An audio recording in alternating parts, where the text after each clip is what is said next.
বিসমিল্লাহির রহমানির রহিম। সূরা কাফের 6 নম্বর আয়াতটি যদি আমরা দেখি, বলা হচ্ছে ফালা আল্লাকা।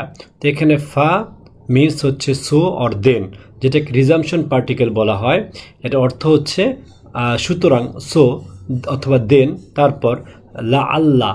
লা আল্লাহ মানে হলো লা আল্লাহ অর্থাৎ পারহেপস অথবা মেবি, সম্ভবত। কা কা মানে ইউ, পার্সোনাল প্রোনাউন। তা কি হলো?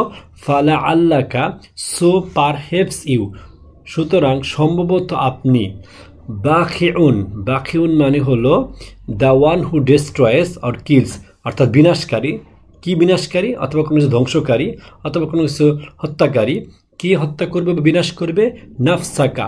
এখানে এই বাখিউন কি করবে? নাফসাকা, ইয়োর সোল। তো এটা হচ্ছে একটা অবজেক্ট বাখিউনের। তো আমরা যদি বলি বাখিউন নাফসাকা, তার মানে নাফসা, নাফসা হচ্ছে সোল, আত্মা, আর কা হচ্ছে ইয়োর, এটা হচ্ছে আবার পার্সোনাল প্রোনাউন। নাফসাকা তার মানে কি হলো? ইয়োর সোল, অর্থাৎ আপনার আপনার আত্মা বিনাশকারী। আলা, আলা মানে আপন, অন, অথবা বিকজ অফ, কারণে। এখানে আমরা বাংলা করলে পাবো হলো থেকে থেকে। কি থেকে থেকে? আসারিহিম, আসারি, আসারি, এখানে আসারিহিম, আসারি হচ্ছে ফুট স্টেপস, অর্থাৎ পদচিহ্ন। হিম দেয়ার, তাদের পদচিহ্ন অথবা তাদের পেছনে। তাহলে আমরা কি, তাদের পেছনে, তার আগে হচ্ছে আলা, থেকে থেকে। ইন, ইন মানে হলো কন্ডিশনাল পার্টিকেল, এটা হচ্ছে ইন অর্থাৎ যদি, ইফ, ইফ লাম, তা ইল একসাথে করলে হবে ইল্লাম ইউ মিনু। ইল্লাম, এখানে লাম দ্বারা আবার বোঝাবে যার নেগেটিভ পার্টিকেল, নট ইউ মিনু। ইউ মিনু, এখানে ওয়াও আর আলিফ আছে, যেটা দ্বারা বোঝাচ্ছে দা, আর ইউ মিনু বিলিভ। তাহলে কি, যদি না তারা বিশ্বাস করে। তারপরে বলা হচ্ছে বিহাদা, বিহাদা, এখানে বি দ্বারা বোঝাবে প্রিপোজিশন, ইন, হাদা দিস, অর্থাৎ ইন দিস, অর্থাৎ ইহা, ইন দিস, ইহাতে, ইন দিস বাংলা বল ইহাতে, কিসে? আল হাদিসি আসাফা। এখানে আল হাদিসি, সেখানে আল আছে, আলটাকে বলা হয় ডিটারমিনার, অর্থাৎ দা, নির্দিষ্ট করে বোঝাচ্ছে। হাদিসি, হাদিসি বলতে এখানে কোরআনকে বোঝাচ্ছে নেরেশন, অর্থাৎ এই বর্ণনাটা। আসাফা গ্রিভ, অর্থাৎ তারা যদি ইন দিস, ইন দিস বলতে আল হাদিসি অর্থাৎ ন্যারেশন, দা ন্যারেশন মানে এই কোরআন। আসাফা গ্রিভ, অর্থাৎ তারা যদি বিশ্বাস না করে এই কোরআনের উপরে, সেইটার প্রতি বা তাদের পিছনে থেকে থেকে আপনি কি গ্রিভ, অর্থাৎ গ্রিভ মানে শোকে, শোকাহত হয়ে নিজের আত্মাকে বিনাশকারী হচ্ছেন, এটা নবীকে বোঝাচ্ছেন। আচ্ছা, এখন এখানে এই আয়াতটার যদি আমরা মোরাল লিসনে আসি, তাহলে কি আসতেছে? বলতেছে দ্য প্রফেট সাল্লাল্লাহু আলাইহি ওয়াসাল্লাম ওয়াজ এক্সট্রিমলি কম্পেশনেট। কম্পেশনেট মানে, কম্পেশন মানে আবেগী বা আবেগময় অথবা স্নেহপূর্ণ।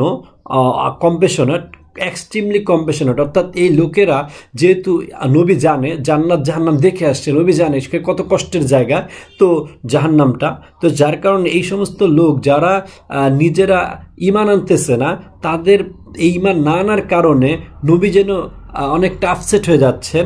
কম্পেশনেট অর্থাৎ তাদের প্রতি স্নেহপূর্ণতা, প্রচণ্ড পরিমাণ স্নেহপূর্ণতা, অর্থাৎ এরপর বলছে গ্রিভিং ডিপলি, এবং তিনি প্রচণ্ড শোকে শোকাহত হয়েছেন।